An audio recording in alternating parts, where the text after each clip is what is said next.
Hello there. Today's video is on Christian apologist Bob the Builder and his half-baked truths. I have no interest in Bob's deeds or Islamic takedowns. I'm not even a fan. Bob has a conversation with some random Sikh guy. In Speaker's Corner. There were many retarded statements in his video. But for now, I'll only be focusing on one of his statements. It's rather annoying when misinformation and half-truths are spread by influencers. Anyway, let's watch the clip. One of my criticisms is, firstly, I just want to prefix what I say because it's the first time I've met you. I have huge respect for Sikhs.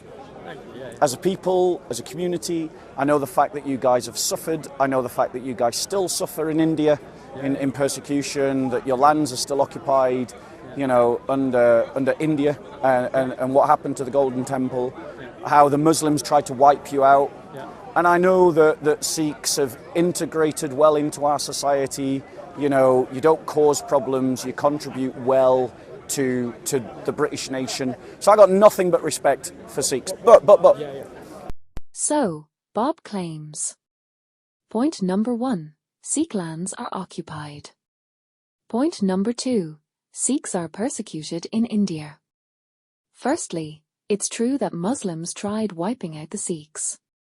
For example, Sikh Guru Arjan was killed for rejecting Islam. Now, let's teach Bob some history.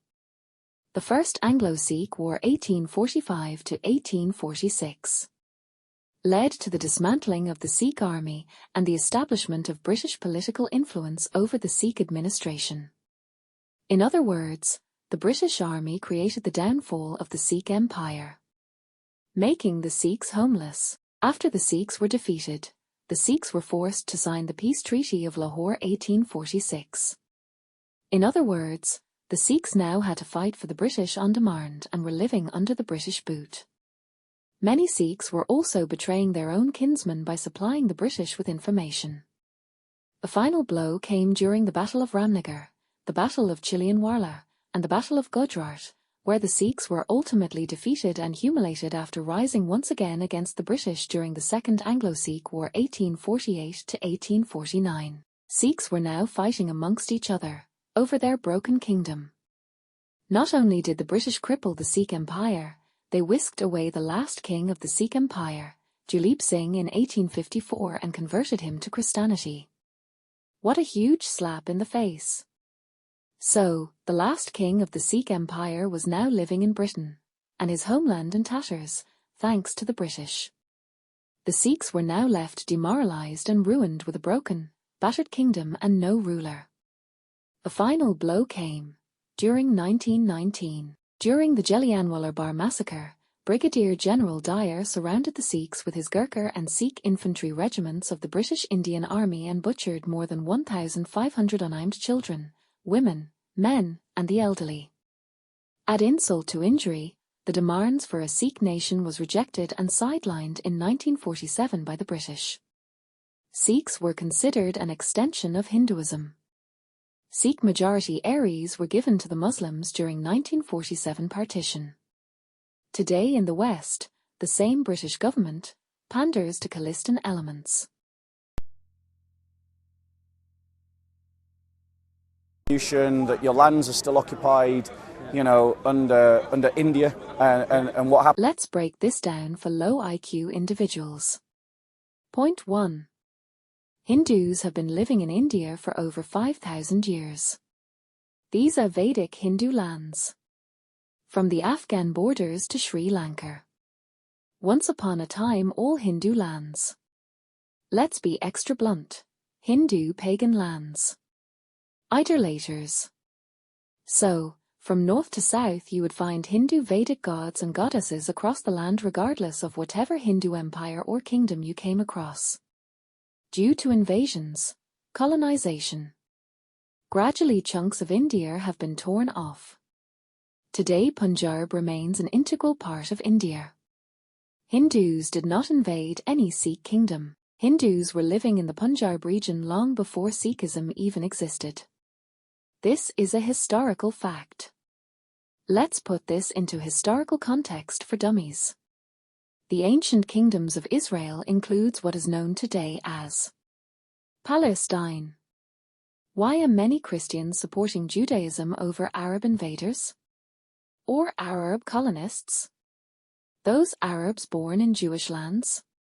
Can you see the hypocrisy and meddling involved by Christians when they talk of a Sikh empire? Who was living in Jewish lands before the Palestinians? The Jews or the Muslims? Who came as settlers? Now, many will say, Sikhs were not invaders and born in pre-India before 1947, when India was formed as a country. Which is a lame argument. Vedic Hindu lands pre-existed before Sikhism. Hindus are the indigenous inhabitants of the land. A child is born in a father's house. The child can decorate his bedroom, do as he pleases. But his daddy owns the house. If we go further down this route, Nanak, the creator of Sikhism, was born in Lahore 1469, which is located in present-day Pakistan. Nanak was born a Hindu, in Hindu lands till Nanak rejected Hinduism. If an atheist rejects Christianity, are Christians occupying an atheist land? The Sikh empire stretched from the Indian portion of Punjab to Lahore, which as mentioned before is situated in Pakistan. Why are these low IQ people not mentioning the occupation of Sikh lands by Pakistan? For 150 years Sikhs did not pick up the sword. Sikhs did not fight any invaders or Muslims. Sikhism was militarized in the 1600s. In other words, when Muslims were invading and attacking India from 640 AD to 711 AD and even 14 of 1500s, it was the Hindu armies rebelling and fighting back jihad Muslim armies, not the Sikhs. Hindus rejected the Islamification of the whole of India. Hindu sacrifices meant defending Punjab and surrounding regions from Islamic Muslim hordes. Ranjit Singh, 1780, creator of the Sikh Empire, died in 1839. The Sikh Empire was created 1799 and collapsed in 1849. Ranjit Singh was 58 years old when he died. In other words, the Sikh Empire only lasted for 50 or so years. So, there was no fixed Sikh homeland prior to the existence of the Sikh Empire. If low IQ fools want to constantly scream and cry Indian occupation, why single India out as perpetrators? When portions of Sikh heritage remains in Pakistan. Another annoying factor is, should India be constantly divided to provide a country for every different community or religious group born in India? No. Another key factor, which brainless low IQ maggots don't seem to understand is, there are countless Hindu temples in Punjab. Many of these iconic temples have existed pre-Sikhism. If Khalistan was created, what would happen to all those Hindu temples? Removed? Destroyed? Well, you're creating a Sikh nation that rejects Hinduism, so why would you keep Hindu temples in your new country which rejects idol worship? For example, the Udasi sect was created by Sikh Nanak's own two sons. The Udasi sect is a combination of Hinduism and Sikhism. Nanak's eldest son Sri Chand 1494–1629 created this movement. You could say, he created his own religion, just like his daddy. Now, imagine the stupidity of these people who are crying that India is occupying their lands. The Udasi sect follow the teachings of Hinduism and Sikhism. The Udasi sect existed before Gobind Singh 1666, who created the Khalsa. So, in other words, the Sikh Khalsa are occupying Udasi sect lands. Now, many Christians are crying globally over their lost heritage.